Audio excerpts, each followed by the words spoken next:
ರಾಷ್ಟ್ರೀಯ ಬಾಹ್ಯಾಕಾಶ ದಿನದ ಕಾರ್ಯಕ್ರಮಕ್ಕೆ ಅಂಗವಾಗಿ ನಮ್ಮ ಶಾಲೆಯಲ್ಲಿ ಕ್ವಿಜ್ ಕಾರ್ಯಕ್ರಮವನ್ನು ಹಮ್ಮಿಕೊಂಡಿದ್ದೇವೆ.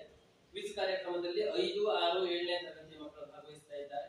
ಇವರೆಲ್ಲರನ್ನು 3 ಜನರ ಒಂದೊಂದು ಗುಂಪಾಗಿ ವಿಭಾಗಿಸಿದ್ದೇವೆ. ಒಟ್ಟು 5 ಗುಂಪುಗಳಿದ್ದಾವೆ. ಈ ಕಾರ್ಯಕ್ರಮದಲ್ಲಿ ಒಟ್ಟು 5 ಸುತ್ತಿನ ಸ್ಪರ್ಧೆಗಳು ನಡೀತಾವೆ.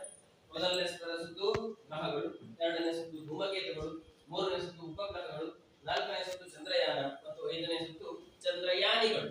ಯಾರ್ಯಾರು ಚಂದ್ರಯಾನವನ್ನು ಕೈಗೊಂಡಿದ್ದಾರೆ ಎನ್ನುವ ಕುರಿತಾಗಿ ಪ್ರತಿಯೊಂದು ಸುತ್ತಿನಲ್ಲಿ ಪ್ರತಿಯೊಂದು ನೇರ ಪ್ರಶ್ನೆಗೆ 10 ಅಂಕ ಇರ್ತದೆ.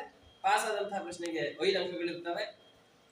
ಅದೇ ರೀತಿಯಲ್ಲಿ ನಿಮ್ಮ ಕಣ್ಣೆದುರಿಗೆ ನಿಮ್ಮ ಸ್ಕೋರ್ ಬೋರ್ಡ್ ಅನ್ನ ಇಟ್ಟಿದ್ದೇವೆ. ನಿಮ್ಮ ಸ್ಕೋರ್ ಅನ್ನ ಇಲ್ಲಿ ದಾಖಲೆ ಮಾಡ್ತಾ ಹೋಗ್ತೇವೆ. ಪ್ರತಿಯೊಂದು ಪ್ರಶ್ನೆಗೆ 1 ನಿಮಿಷದ ಕಾಲಾವಕಾಶ ಇರ್ತದೆ. ಪಾಸ್ ಆದ ಪ್ರಶ್ನೆಗಳಿಗೆ ಯಾವುದೇ ಕಾಲಾವಕಾಶವನ್ನು ಕೊಡಲಾಗುವುದಿಲ್ಲ. ಸ್ಪರ್ಧೆಯನ್ನ ಪ್ರಾರಂಭಿಸುವ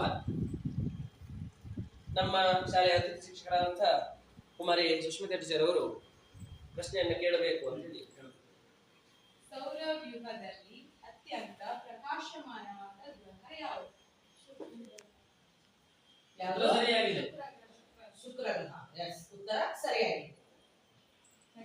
ಎರಡನೇ ತಂಡಕ್ಕೆ ನೇರ ಪ್ರಶ್ನೆ. ಸೂರ್ಯನಿಗೆ ಅತ್ಯಂತ ಹತ್ತಿರವಿರುವ ಗ್ರಹ ಯಾವುದು?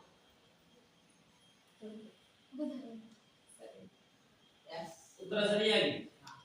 ಮೂರನೇ ತಂಡ. ಸೌರವ್ಯೂಹದಲ್ಲಿ ಅತ್ಯಂತ ದೊಡ್ಡ ಗ್ರಹ ಯಾವುದು? ಗುರು. ಸೌರವ್ಯೂಹದ ಅತ್ಯಂತ ದೊಡ್ಡ ಗ್ರಹ ಗುರು. ಇದು ಸಹ ಸರಿಯಾಗಿದೆ. ನಾಲ್ಕನೇ ತಂಡಕ್ಕೆ ನೇರ ಪ್ರಶ್ನೆ. ಸೌರವ್ಯೂಹದಲ್ಲಿ ಬಳೆಯನ್ನು ಹೊಂದಿರುವ ಗ್ರಹ ಯಾವುದು? ನಾಲ್ಕನೇ ತಂಡಕ್ಕೆ ಉತ್ತರ ಸರಿಯಾಗಿದೆ. 5ನೇ ತಂಡಕ್ಕೆ ನೇರ ಪ್ರಶ್ನೆ.